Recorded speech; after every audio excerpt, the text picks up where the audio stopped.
Good morning, student. Worksheet number 61, which was sent by Directorate of Education TNCT of Delhi, subject Mathematics, class 9th, date 27 November 2020.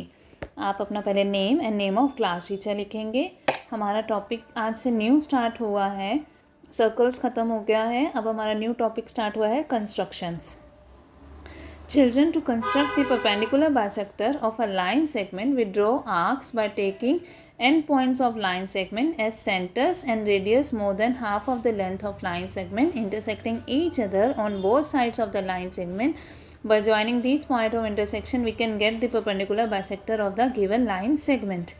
क्या है, अगर एक line segment का हमने perpendicular bisector draw करना है तो वो कैसे कंस्ट्रक्ट करते हैं कि एक लाइन सेगमेंट ड्रॉ करी, ठीक है, तो उसको कंपास को लेते हैं मोर देन हाफ जैसे ए बी हमने किया तो मोर देन हाफ इस लाइन का अगर हमें लग रहा है कि यहाँ हाफ है तो इससे मोर देन हाफ हम कंपास खोल लेंगे कि यहाँ तक हमने कंपास ओपन कर लिया. फिर ए पे रखेंगे, ऊपर आँख लगा दोगे और नीचे को करके आँख लगा दोगे. ऐसे बी पे कंपास को रखोगे, ऊपर और नीचे आँख लगा दोगे, ठीक है. और फिर जो दो आँख्स बन रही हैं उन दोनों को स्केल से ज्वाइन कर दोगे, ठीक. तो वो जो जहाँ से क्रॉस करेगी ए बी पे वो उसका क्या होगा, परपेंडिकुलर. ये परपेंडिकुलर बाइसेक्टर बन गया कि परपेंडिकुलरली उसने उस लाइन को बाइसेक्ट कर दिया, एकदम मिड पॉइंट से वो पास हो जाएगी उसे, ठीक है. टू इक्वल पार्ट्स में उसे वो बांट देगा, बाइसेक्ट कर देगा. तो the perpendicular bisector of a line segment divides the line segment into two parts of equal length and it is perpendicular to the given line segment. तो परपेंडिकुलर बाइसेक्टर क्या करता है, लाइन सेगमेंट को two equal parts में divide कर देता है और उसका वो परपेंडिकुलर बन जाता है. Let's understand it with an example. तो इसको एक एग्जाम्पल से समझते हैं. जैसे draw a line segment of length 9.5 centimetre. Draw करेंगे सब, एक लेंथ लाइन सेगमेंट ड्रॉ करेंगे 9.5 सेंटीमीटर की and construct it's perpendicular bisector. इसका कंस्ट्रक्शन करेंगे परपेंडिकुलर बाइसेक्टर का. तो पेंसिल, स्केल, कंपास ये चीज़ें सब यूज़ करेंगे, पेन से कोई नहीं बनाएगा, ठीक है. Draw a line segment A B 9.5 centimetre. एक A B line segment scale से बनाई 9.5, taking A and B as centres and more than half of 9.5 centimetre draw two arcs which intersect each other at C and D. अब more than half compass को खोलोगे, मोर than half या पूरे से थोड़ा सा कम कर लो.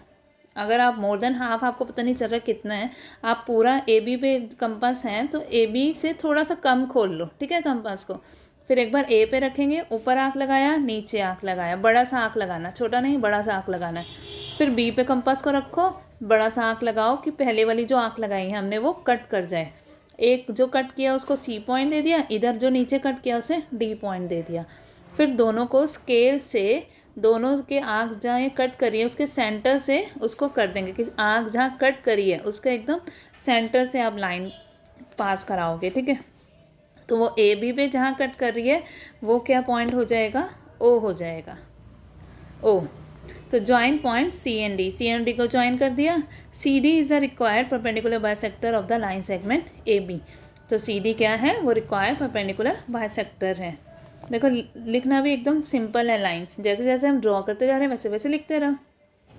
Children, you know that a triangle has 3 sides and 3 angles. आपको पता है कि ट्राइंगल के क्या 3 साइड्स और 3 एंगल्स होते हैं.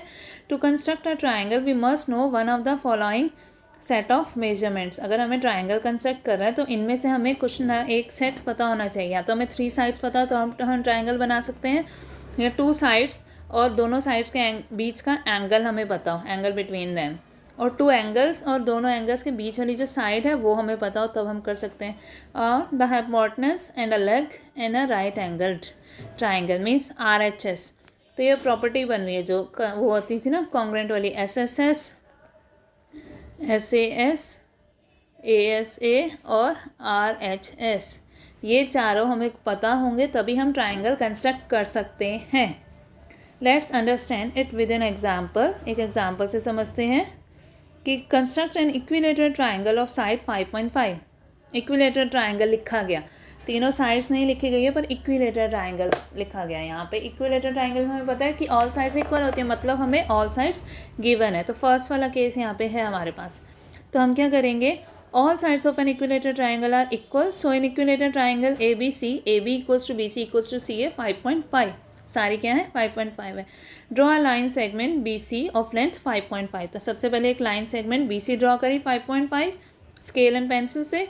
Taking B and C as centres and radius 5.5 centimetre, draw arcs which intersect each other eight O and join A to B and A to C. Triangle A B C is a required triangle. तो क्या करेंगे, compass को scale पे रख के 5.5 जितना open कर लेंगे। ठीक है, 5.5 जितना ओपन किया तो एक बार बी सेंटर मान के बी पे रखेंगे और कंपास से आँख लगा देंगे, बड़ी सी आँख लगा देंगे। फिर सी पे रखेंगे उसी कंपास को, क्योंकि कंपास को बंद खोलना नहीं है, वही 5.5 ही है।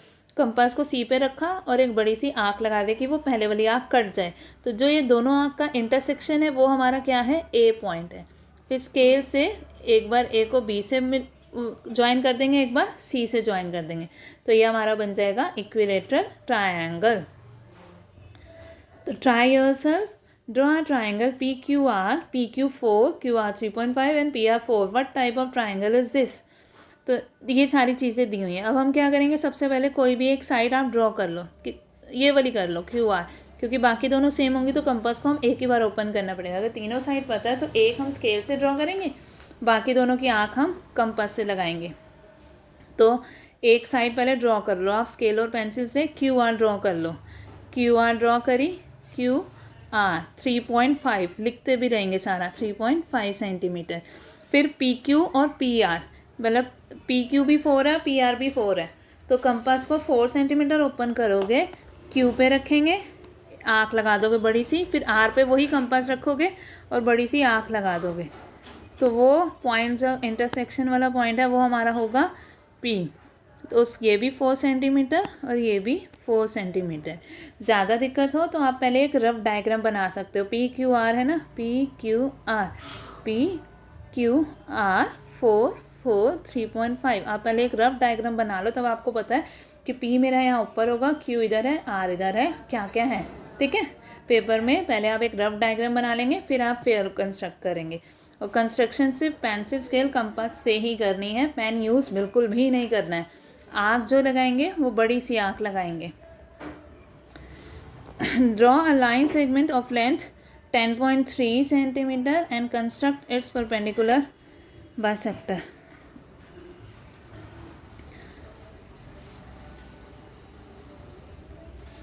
अब क्या करना है, इसमें हमें एक लाइन सेगमेंट बनानी है 10.3।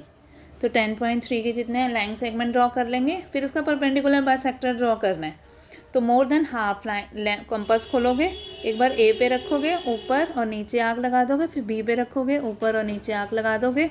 ये पॉइंट ले लिया हमने सी और नीचे वाला ले लिया डी, और स्केल से दोनों को ज्वाइन कर दोगे। और यहाँ हम अपने कोई भी नेम दे दो, ओ नेमिंग हम कुछ भी दे सकते हैं। ठीक है,